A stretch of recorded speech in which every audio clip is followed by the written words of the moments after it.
Super Meat Boy presents one of the best video game narratives of all time. You play as a Meat Boy, a humanoid with supernatural agility and regenerative powers. He needs to master 55 20-second levels to save Bandage Girl, the love of his life, from the evil Dr. Fetus. Dr. Fetus is an excellent villain. He offers the bright insight of Eric Killmonger while maintaining the violent apathy of the Joker. Each of the minor characters has more of a personality than anyone in the MCU. There's Fragile Red Blob, Decapitated Squirrel, and Brownie, a turd Dr. Fetus has flushed down the toilet. As you can see, this game's Souls-like, because to play it is to die hundreds of times. Death means nothing in this game. You're free to experiment with different routes as many times as you want. Killing yourself is so easy that the pause menu doesn't offer an option to restart a level. The character controller is simple enough to be intuitive to newcomers and complex enough to offer flexibility to the most skillful. This game is exclusively about mobility, so Meat Boy can't do anything apart from walking, sprinting, jumping, and wall jumping on his way to the end of a level.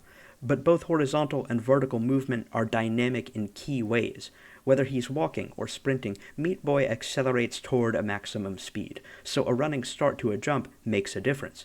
Furthermore, the only way to perform a complete jump is to hold the jump button until Meat Boy reaches his jump's peak. If you release the jump button earlier, you lower the peak of his jump, so that he hops over a saw without hitting a ceiling's spikes. Between sprinting beneath buzzsaws and leaping over smiling blobs, you have a lot of control over your charming little man.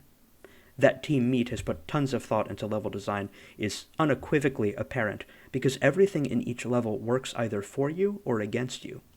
I don't know exactly why each game object and its placement are so impactful, but the central reasons are twofold. The levels are good tests of Meat Boy's abilities, and inherently good mechanics allow for the propagation of excellent levels. In every level, Meat Boy must avoid many obstacles on his way to Bandage Girl. If he runs out of bounds or hits a hazard, like a spike or an enemy, he dies and returns to the beginning of the entire level. At most, there are 3 goals in each level. The main goal one must achieve in order to progress to the end of the game is to reach Bandage Girl. The other 2 goals are collectibles toward which to move. There are both band-aids with which to buy other skins for Meat Boy, and portals that lead to painfully difficult bonus levels. Thus, in every level, there's a protagonist who's good at moving, 1 to 3 items toward which to move, excluding keys, and up to dozens of hazards past which to move.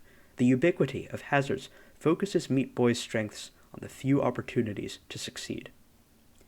One of the most rewarding gameplay mechanics is that Meat Boy has no health. Either you beat the level without making a single mistake, or you die. So to beat a level is to master that level. An intrepid leap into unknown air, or a graceful landing onto a disconcertingly thin platform is a step toward flawless victory. Also, a game about mobility fails to be complete without evaluating how quickly one finishes a level. If you beat a level within a certain amount of time, you'll receive an A+. I'm not sure what that achievement grants, but I like having it. Finally, the longest levels take about half a minute, so while you must demonstrate perfection, you need only sustain it for seconds at most. In an intensely challenging game, pacing benefits from a balance of failure to success, and this balance is exactly what succinct agility puzzles offer. Players may praise a series of small victories, instead of lamenting losses on the way to one nearly insurmountable victory. This brutal, time-sensitive form of play makes the simplest levels more challenging. Super Meat Boy might put only 3 buzzsaws in your way, but you'll have to pass them quickly and safely. As you may have gathered by now, Super Meat Boy's strength is gameplay. Certainly the game offers colorful, diverse environments, enemies whose color palettes complement the environments, and music that ensures your focus. But this is a post-arcade game that calls for a fast mind and faster fingers. It takes only 3 to 4 hours to complete, but the level timer may taunt you into offering a better performance. Also, those 4 hours don't include the time one needs to beat the bonus world, the bonus levels, or the levels of each dark world. Every world has a dark version with harder levels in it, including the bonus world, which I imagine is laughably impossible.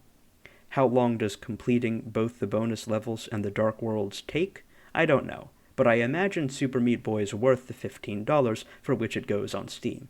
I've had the game for a few years, and I've beaten the main storyline a few times, but I haven't done everything there is to do, so maybe you can tell me how much time the bonus content takes if you put Super Meat Boy on your bucket list.